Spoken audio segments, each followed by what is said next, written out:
Hello friends, வழக்கமாக நம்ம சேனலில் சீ ஃபுட்ஸ் க்ளீனிங் தான் பார்ப்போம். பட் இன்றைக்கி ஒரு ப்ராப்பரான சிக்கன் க்ளீனிங் தான் பார்க்க போகிறோம். நிறைய பேருக்கு சிக்கனில் விதவிதமாக சமைக்க தெரியுது, ஆனால் இன்னுமே ப்ராப்பரான க்ளீனிங் தெரியல. ஸோ அவங்களுக்காக தான் இந்த வீடியோ, மிஸ் பண்ணிடாத ஃபுல்லாக பாருங்கள். இது வந்து பார்த்திங்கன்னா சிக்கனோட ஈரல். இதில் ரொம்ப மென்மையாக தான் இருக்கும். இதில் இருக்கக்கூடிய பிளட் ஸ்டெயின்ஸை அப்படியே லைட்டாக தேய்ச்சி எடுத்துக்கோங்க. அதே மாதிரி ஃப்ளெஷ்ஷோடு சேர்ந்து இந்த மாதிரி பிளட்டும் இந்த மாதிரி உறைஞ்சி போயிருக்கும். அதையும் நல்லாமே தேய்ச்சி எடுத்துக்கோங்க. சில டைமில் சரியாக தோல் உரிக்காமல் இந்த மாதிரி கொடுத்துருவாங்க. இதையும் நம்ம தோலை பிரித்து எடுத்துக்கணும்.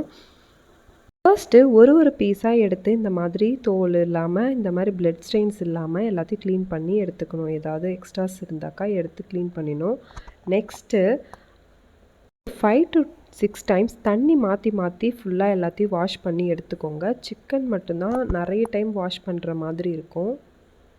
மேக்ஸிமம் சிங்கில் வச்சு க்ளீன் பண்ணுறத அவாய்ட் பண்ணிக்கோங்க. சிக்கனோட அந்த மீட்டில் இருக்கக்கூடிய பாக்டீரியாஸ் நம்மளோட சிங்கில் க்ளீன் பண்ணுறதால நிறைய டிசீஸ் வருதுன்னு ரீசெண்ட் டைம்ஸில் கண்டுபிடிச்சிருக்காங்க. ஸோ சிங்கில் க்ளீன் பண்ணுறத அவாய்ட் பண்ணிக்கோங்க.